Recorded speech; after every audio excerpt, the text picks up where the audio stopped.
आपने ऑलरेडी एक कॉलेज में एडमिशन ले ली है या फिर आप पास आउट हो। 1-2 साल में आप सिविल इंजीनियर बन ही जाओगे। कॉन्ग्रेट्स, आपके पास एक डिग्री होगी। पर क्या आपने सोचा है कि आपकी स्ट्रेटेजी कैसी होगी? कैसे आप इंजीनियरिंग हो जाने के बाद पैसा कमाओगे? कैसे आप कॉलेज लाइफ में स्मार्ट स्टेप्स लोगे? आइए देखते हैं वो 7 कॉमन मिस्टेक्स जो हम पास आउट स्टूडेंट्स करते आए हैं और कैसे उनसे बचे और आपका प्रीशियस टाइम और पैसा बचाए। फर्स्ट, टेक्निकल नॉलेज भूल जाओ। आपको कॉलेज से घंटा टेक्निकल नॉलेज मिलने वाला है। भूल जाओ आपको कॉलेज से प्लेसमेंट मिलने वाली है। आपके पास सिर्फ 2 ऑप्शंस है। First, either self study using reference books और second, top private academies. Self study उन लोगों ने करना चाहिए जो टाइम मैनेजमेंट में काबिल है, और अगर आपकी अंडरस्टैंडिंग लेवल और डिसिप्लिन अच्छी है तो रोज 3 से 4 घंटे रेफरेंस बुक से नोट्स निकाले और पोमोडोरो, स्पेस रिपीटेशन जैसी नॉलेज रिटेंशन टेक्निक्स यूज करें। क्लासेस की फीस अराउंड ₹1 लाख होती है। अगर आप समहाउ इसे अफोर्ड कर सकते हैं तो क्लासेस आर हाईली रिकमेंडेड। आपकी कंसेप्ट क्लैरिटी के लिए कोचिंग क्लासेस एक बेस्ट इन्वेस्टमेंट है। एग्जाम्स पास करने के लिए क्या करना चाहिए ये बताने की जरूरत नहीं है। अब सिर्फ नॉलेज गेन करने से फायदा नहीं है, आपका इस नॉलेज का यूटिलाइजेशन होना जरूरी है। Knowledge is potential power. इसे कैपिटलाइज करने के लिए आपको लर्निंग हाउ टू लर्न, ये coursera.org पर अवेलेबल कोर्स हाईली रिकमेंड करूंगा।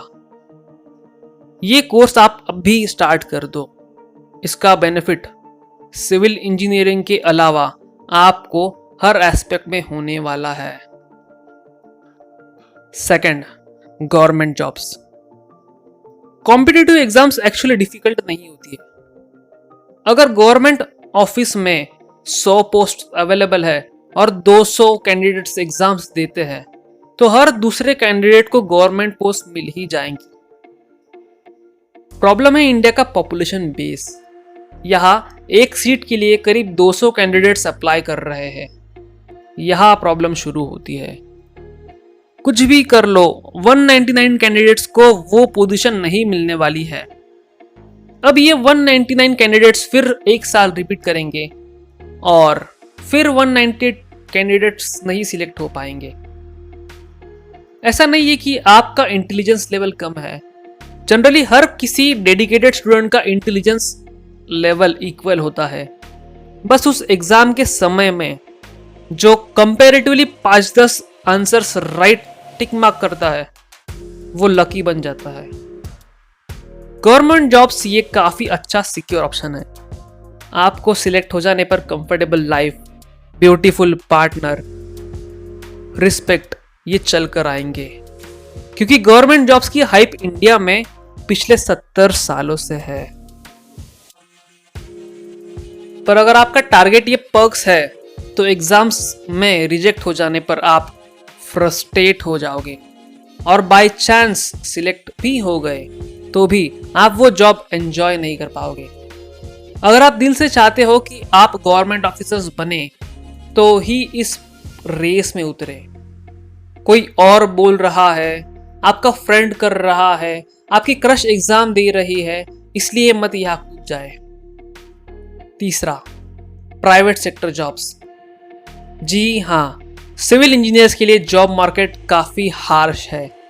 स्टार्टिंग में सैलरी आपको 10 से 15 हजार तक ही मिलने वाली है। कंपैरेटिवली आईटी को 50,000 पर मंथ की स्टार्टिंग पैकेज मिल जाती है। Even if you have a master's degree in civil engineering, आपकी सैलरी बढ़ने नहीं वाली। इसके रीजंस भी जायज है। क्यों? हम ये किसी और दिन देखेंगे। टॉप कॉलेजेस के स्टूडेंट्स को 10 से 12 लाख का पैकेज मिलता है, और अगर आप टॉप कॉलेज स्टूडेंट्स नहीं हो तो शायद आपकी प्लेसमेंट भी ना हो। ये रियलिटी है, इसे एक्सेप्ट कर लो और स्किल बिल्डिंग करना शुरू कर दो। फर्स्ट थिंग तो आपका टेक्निकल नॉलेज है, वो अगर आपका स्ट्रांग नहीं है तो आपको कॉन्फिडेंस ही नहीं आएगा कि आप कुछ कर सकते हो। Skills you should have: first, strong fundamentals. Second, practicalities of civil engineering. उसमें आपको 3 चीजें करनी है: रियल एस्टेट की practicalities, at least 1 skill related to business opportunities in civil engineering, और third, relevant software. Fourth mistake, software classes.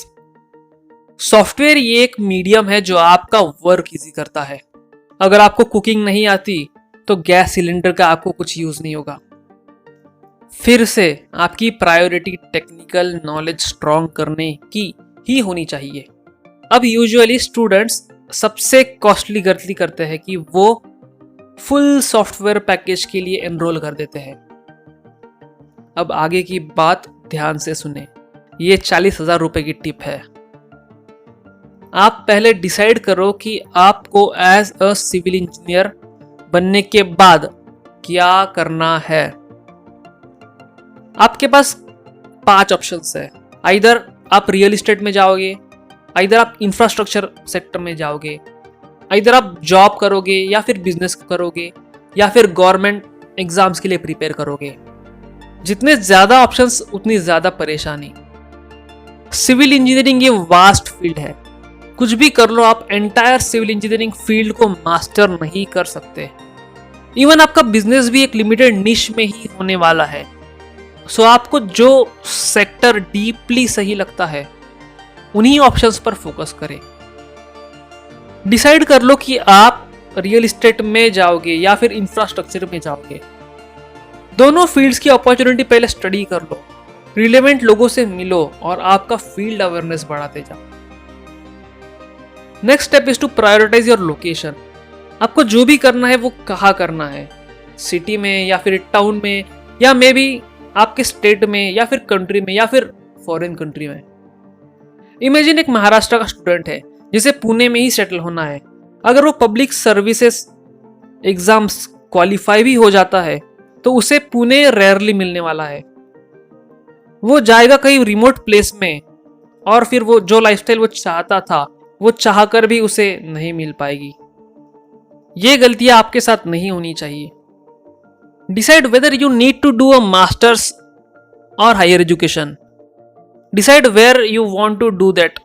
Decide where you want to settle, India और abroad. उसके हिसाब से आपको स्टेप्स लेने होंगे। इंडिया में मास्टर्स डिग्री करने के लिए गेट एग्जाम्स के लिए आपको अपीयर करना पड़ेगा और अब्रॉड की एक अलग स्ट्रेटेजी होगी।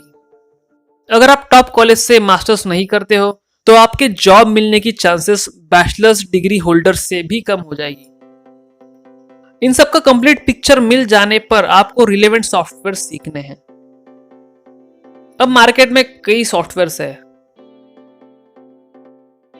सॉफ्टवेयर्स का प्रॉब्लम यह है कि वो एप्लीकेशंस बेस्ड प्रोडक्ट होते हैं।